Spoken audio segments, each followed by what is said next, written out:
Out here, it's not only the amazing views, but the way time stretches out a little longer. How laughter bellows louder among friends, and how the breeze hits just right at the summit. With All Trails, you can discover and experience the best of nature, with over 450,000 trails worldwide and navigation right at your fingertips. Find your outside with All Trails. Download the free app today and find your next outdoor adventure. When you think of skyrocketing brands like Aloe, Allbirds, or Skims, it's easy to credit their success to great products, sleek branding, and brilliant marketing. But here's the overlooked secret. The real magic lies in the engine behind the scenes, the business powering their business. For millions of brands, that engine is Shopify, making selling seamless for them and shopping effortless for us. Upgrade your business and get the same checkout Aloe Yoga uses. Sign up for your $1 per month trial period at shopify.com/retail, all lowercase. Go to shopify.com/retail to upgrade your selling today. Shopify.com/retail.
And welcome again to the Explaining History podcast.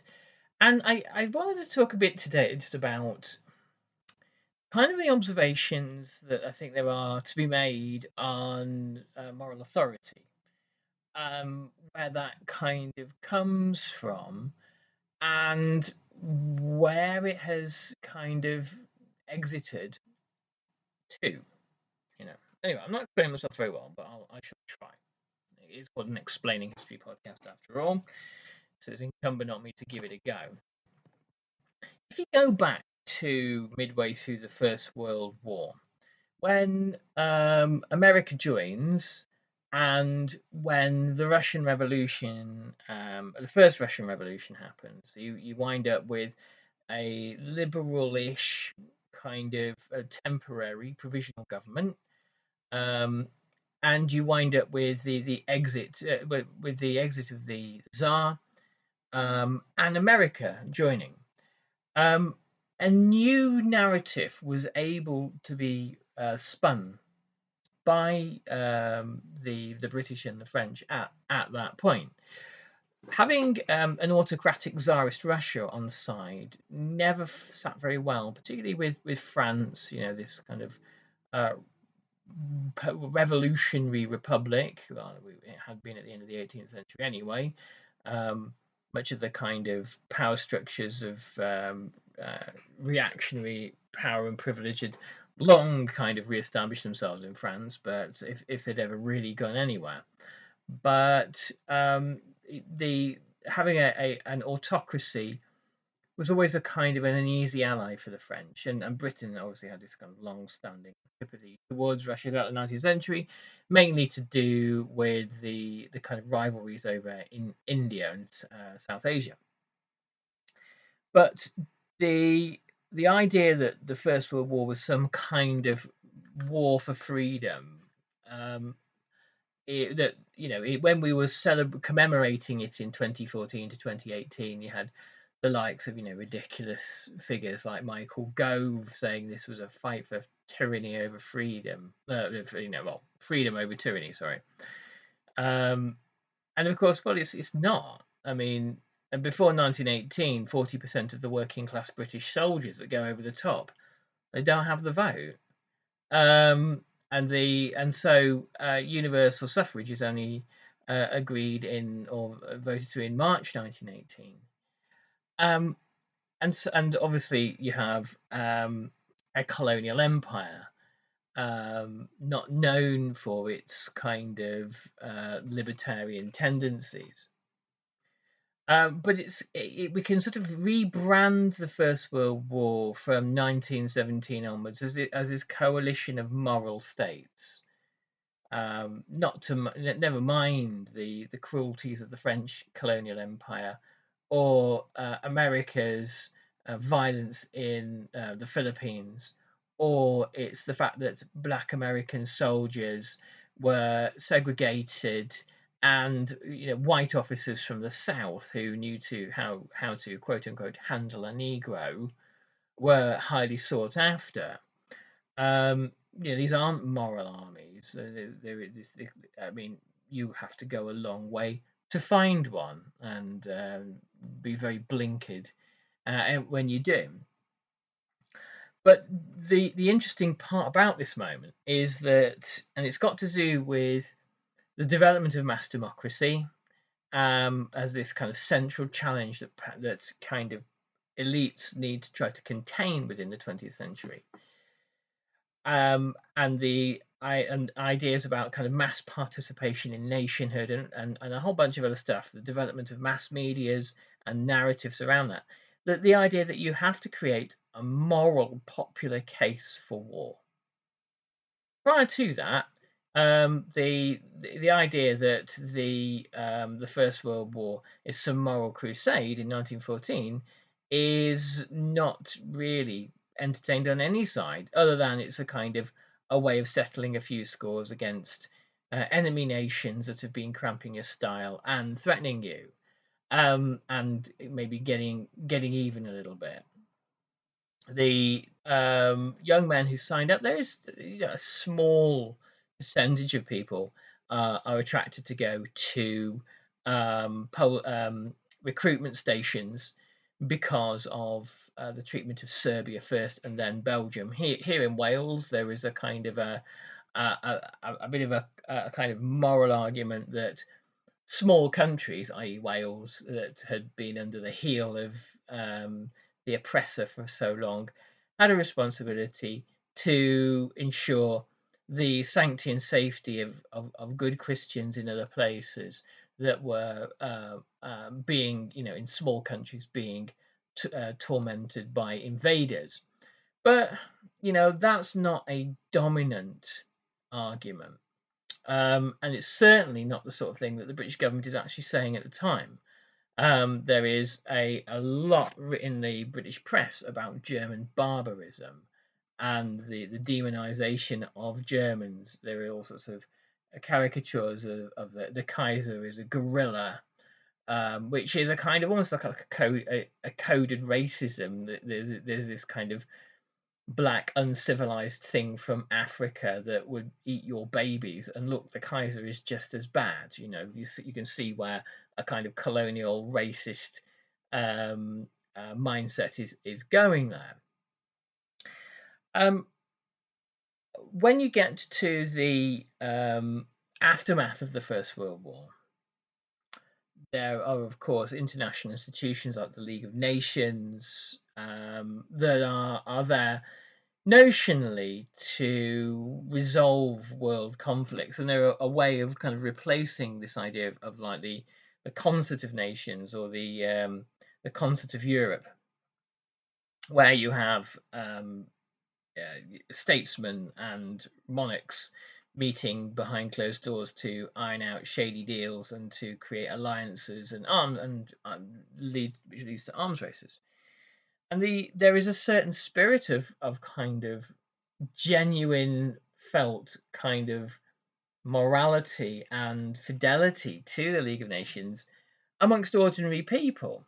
Ordinary people, of course, are the ones who generally tend to be affected more by war. Across Great Britain, there was a deep held sense that we should never participate in such a terrible war again. The League of Nations organization is hugely popular. Father Dick Shepherd of St. Paul's Cathedral organizes the peace ballot and the peace pledge union that follows, and there is a kind of a sense of not so much moralism around public policy around foreign policy, but a sense that um, peace should be maintained at all costs, and there are all sorts of um, political consequences for politicians talking about rearmament in the 20s and 30s. The famous Fulham by-election is a case in point. And it's only in 1938, really, when war is clearly unavoidable, that suddenly the scales tip towards rearmament rapidly. But the Second World War is again, I mean, it is as Richard Overy points out in his book Blood and Ruins. The Second World War is this clash of empires. There are two dominant empires that are assailed by three kind of mountebank insurgent imperial forces who are resentful and looking for a piece of imperial swag. And this results in the destruction of European empires in general. By the mid 1960s, almost almost all European empires in Asia and Africa are gone, and then the resurgence, the emergence of Cold War power politics. Listen up! You can get the new iPhone 16e with Apple Intelligence for just $49.99 when you switch to Boost Mobile. We pulled so many all-nighters to give you this deal, and hey, stop messing with the mic! I'm just helping us catch people's attention. This is a great deal! Exactly, so it doesn't need all that. Fine. Head to your nearest Boost Mobile store right now. Visit your nearest Boost Mobile store for full offer details. Apple Intelligence requires iOS 18.1 or later. Restrictions apply. Out here, it's not only the amazing views, but the way time stretches out a little longer. How laughter bellows louder among friends, and how the breeze hits just right at the summit. With All Trails, you can discover and experience the best of nature, with over 450,000 trails worldwide and navigation right at your fingertips. Find your outside with All Trails. Download the free app today and find your next outdoor adventure. When you think of skyrocketing brands like Aloe, Allbirds, or Skims, it's easy to credit their success to great products, sleek branding, and brilliant marketing. But here's the overlooked secret. The real magic lies in the engine behind the scenes, the business powering their business. For millions of brands, that engine is Shopify, making selling seamless for them and shopping effortless for us. Upgrade your business and get the same checkout Aloe Yoga uses. Sign up for your $1 per month trial period at shopify.com/retail, all lowercase. Go to shopify.com/retail to upgrade your selling today. Shopify.com/retail. The way in which after the First World War that people engaged with anti-colonialism is a particularly interesting case in point. Anti-colonial movements, obviously, during the First World War and in its immediate aftermath, in the global South, in India and Africa, are greatly enhanced, but they're also greatly enhanced at the imperial core in Great Britain. There were lots of people, middle and working class, who identified, because it was hardly difficult to make this connection, identified that secret covenants and territorial acquisitions and territorial ambitions fueled war.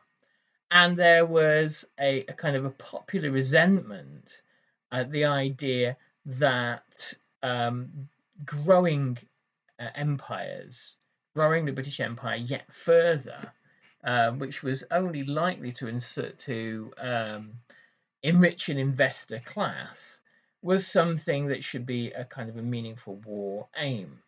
And so this this was a kind of a widespread grassroots popular political movement that had significant bearing on the political calculations of the British at the Paris Peace Conference and on the establishment of the mandates and the fact that there were mandates at all, that the British and the French had to dress up their colonial grab in the language of kind of paternalism. We're helping these poor, unfortunate people to become more civilized. Isn't that a good thing for us to do?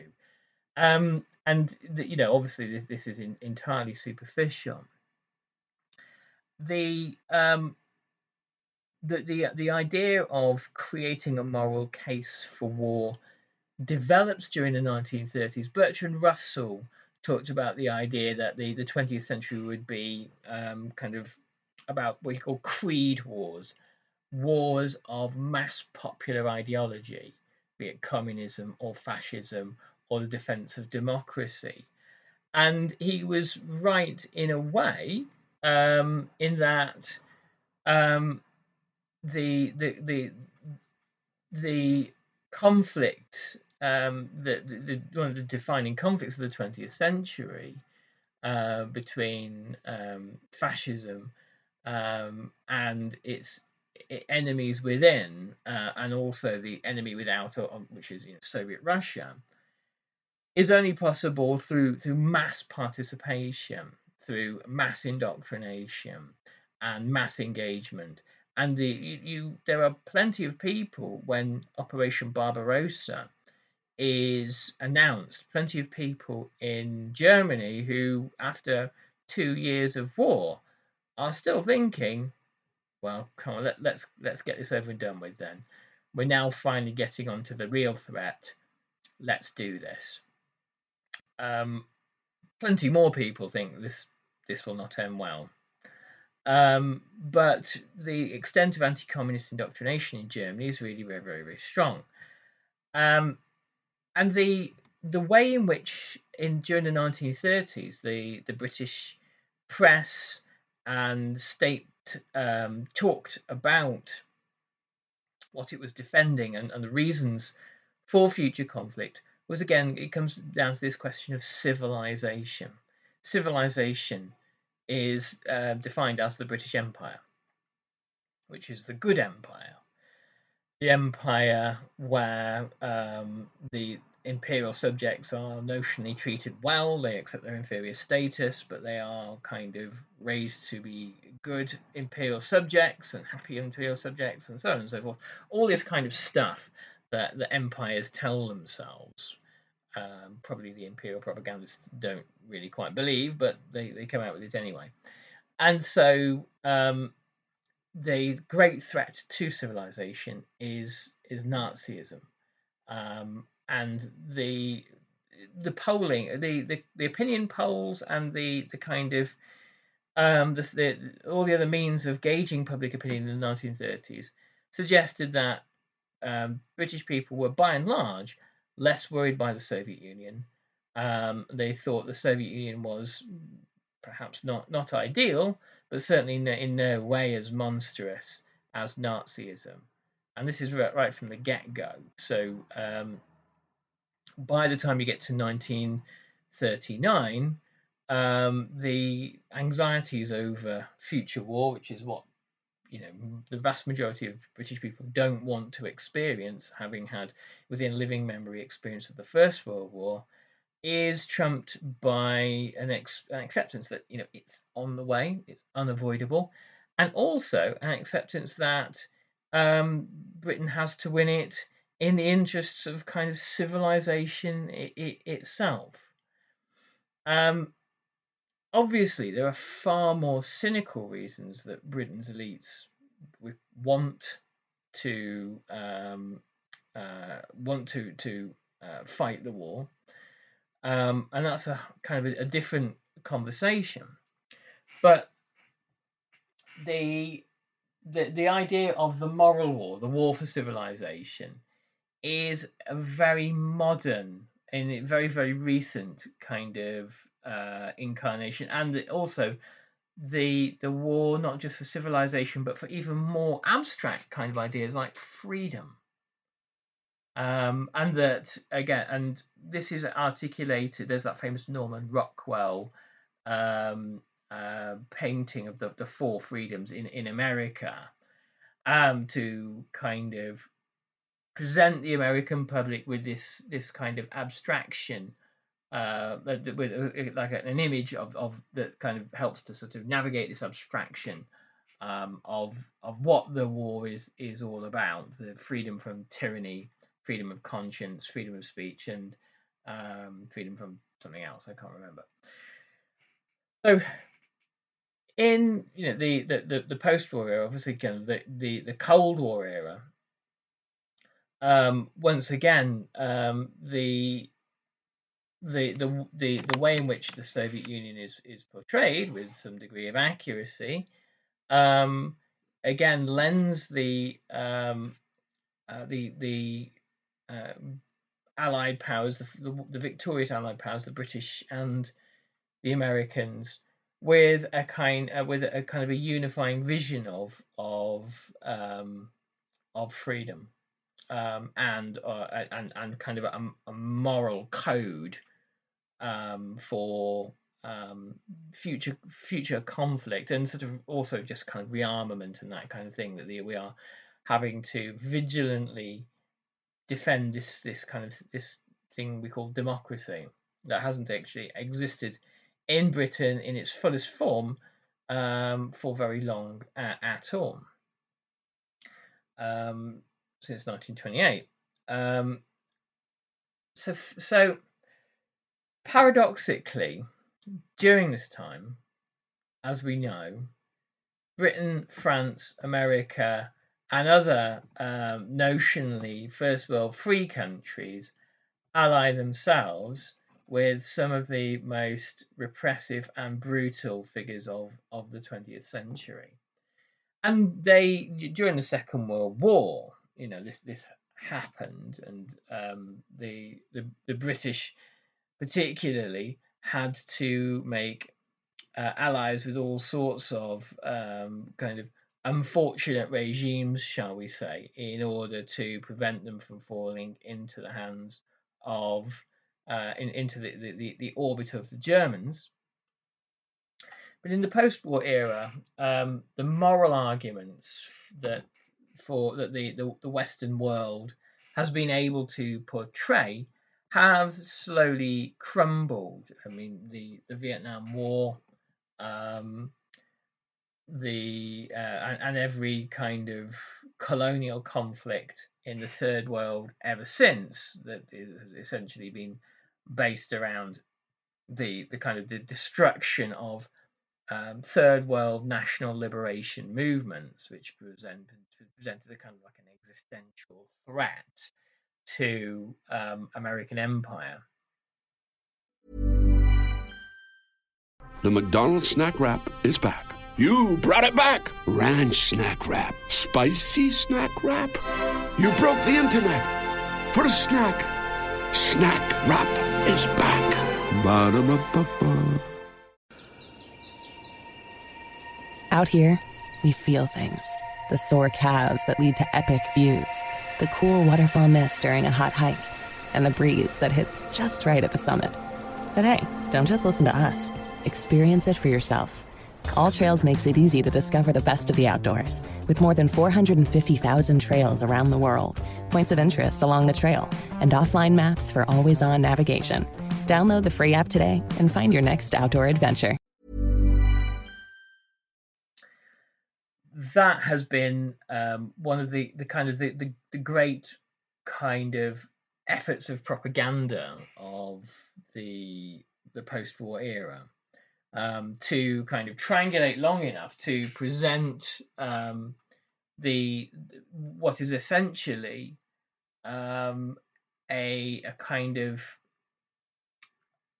unofficial or de facto version of empire, to using mainly fiscal tools and monetary tools, but also sometimes, when states step out of line, military means as well.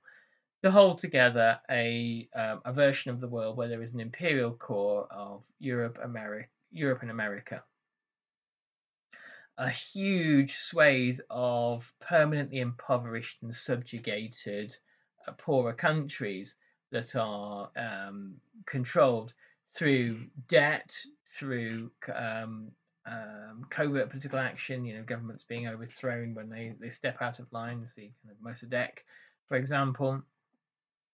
And then finally, overt conflict when the rules of this system, which was really financially cooked up during the Second World War at the Bretton Woods Conference, when that system is put under strain, then the insurgent states were violently disciplined. This all has to be presented with the same kind of moral arguments that the powered states in question are under threat from anti-democratic forces, that that the people are going to become less free unless we intervene and bomb them, and that there has to be some sort of kind of intervention there. Otherwise, this unfreedom might spread. And the genius of all this, I believe, is in that moment in the First World War where you get the fall of the Tsar and America coming into the war in a matter of kind of weeks, and creating this liberal argument for conflict, or this liberal kind of justification for the war, which hadn't previously existed. And then we get to our times, and potentially it will be Gaza that will finally break this century-long narrative. I think because of the ongoing nature of the genocide, the fact that what Western countries tend to like with Israel is when they get their horrific business done quickly, and governments can wag their fingers at Hamas and say, well, steady on now to Netanyahu, and continue supplying him with arms. That hasn't happened in this case. The normal running of things hasn't happened in this case, and that's caused all sorts of trouble. You have the likes of Keir Starmer and David Lammy, his foreign secretary here in the UK yesterday, and Ursula von der Leyen yesterday, having the kind of the unimaginable gall, the temerity that normal human beings just can't sort of master, of saying we shall never forget the dead of Srebrenica, where obviously Serbian militias murdered 8,000 Bosnian Muslim boys and men. All the time, where there is a genocide ongoing, and the British are supplying, and with EU allies as well, Germany particularly, and of course America, are supplying arms and munitions, intelligence. There is some talk. Declassified UK have presented some pretty compelling arguments that Israeli flights have been using not just Cyprus, British spy planes have been flying from Cyprus, but Israeli aircraft have been using RAF Brize Norton here in the UK, putting Britain right smack bang in the dock at The Hague should some kind of imaginary moment of global justice happen in the future. Really, Great Britain is absolutely up to its neck in the crimes that it would have decried of the Nazis. So the ability of Western countries to make moral arguments seems to have collapsed meaningfully. Perhaps this began with the Iraq War. Perhaps it began as far back as Vietnam, but certainly in our time, maybe 2003. And what does that mean? Does that mean that these kinds of imperial crusades won't happen anymore? I don't think so. I think that they are the functionings of violent imperial states will carry on, but I would imagine different legitimizations will be required, or there will be governments who will be repressive enough to junk the idea of legitimacy altogether. How they do that, how they stand against a population that ordinarily doesn't necessarily want to harm anybody else, and certainly doesn't want its own troops to be put in the line of fire for no particular good reason. How they will manage to circumvent that is anyone's guess, but you can bet your bottom dollar there are people in think tanks working on that problem right now. The Israeli US Zionist system of propaganda, of conflating anti-Semitism with legitimate criticism of Israel, is a very, very kind of robust, sophisticated, well-funded system. But even that seems to be in crisis at the moment, as you're getting Trump supporters who, partly as a result of kind of MAGA sort of insularity and, staying out of the troubles of the world and that kind of thing, and sort of suspicion generally of interventionist foreign policy, which they view as the thing that Democrats tend to do, are highly skeptical about why their country is being kind of having its foreign policy seemingly devised by Israel. Something that is, a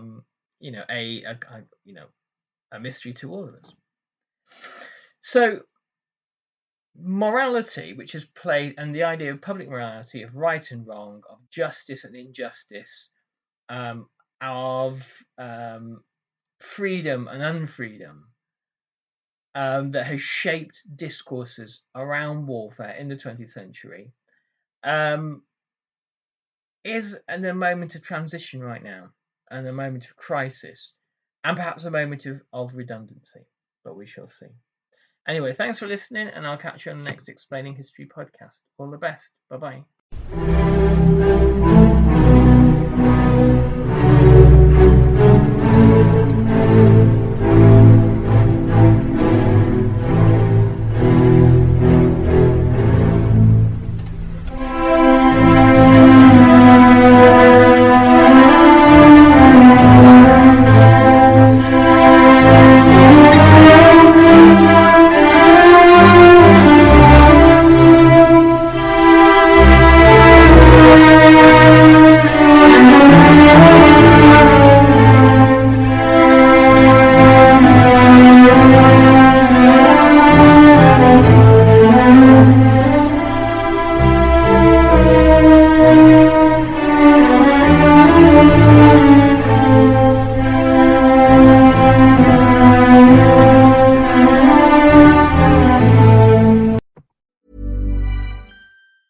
Listen up! You can get the new iPhone 16e with Apple Intelligence for just $49.99 when you switch to Boost Mobile. We pulled so many all-nighters to give you this deal, and hey, stop messing with the mic! I'm just helping us catch people's attention. This is a great deal. Exactly, so it doesn't need all that. Fine. Head to your nearest Boost Mobile store right now. Visit your nearest Boost Mobile store for full offer details. Apple Intelligence requires iOS 18.1 or later. Restrictions apply. The McDonald's snack wrap is back. You brought it back. Ranch snack wrap. Spicy snack wrap. You broke the internet. For a snack. Snack wrap is back. Ba-da-ba-ba-ba.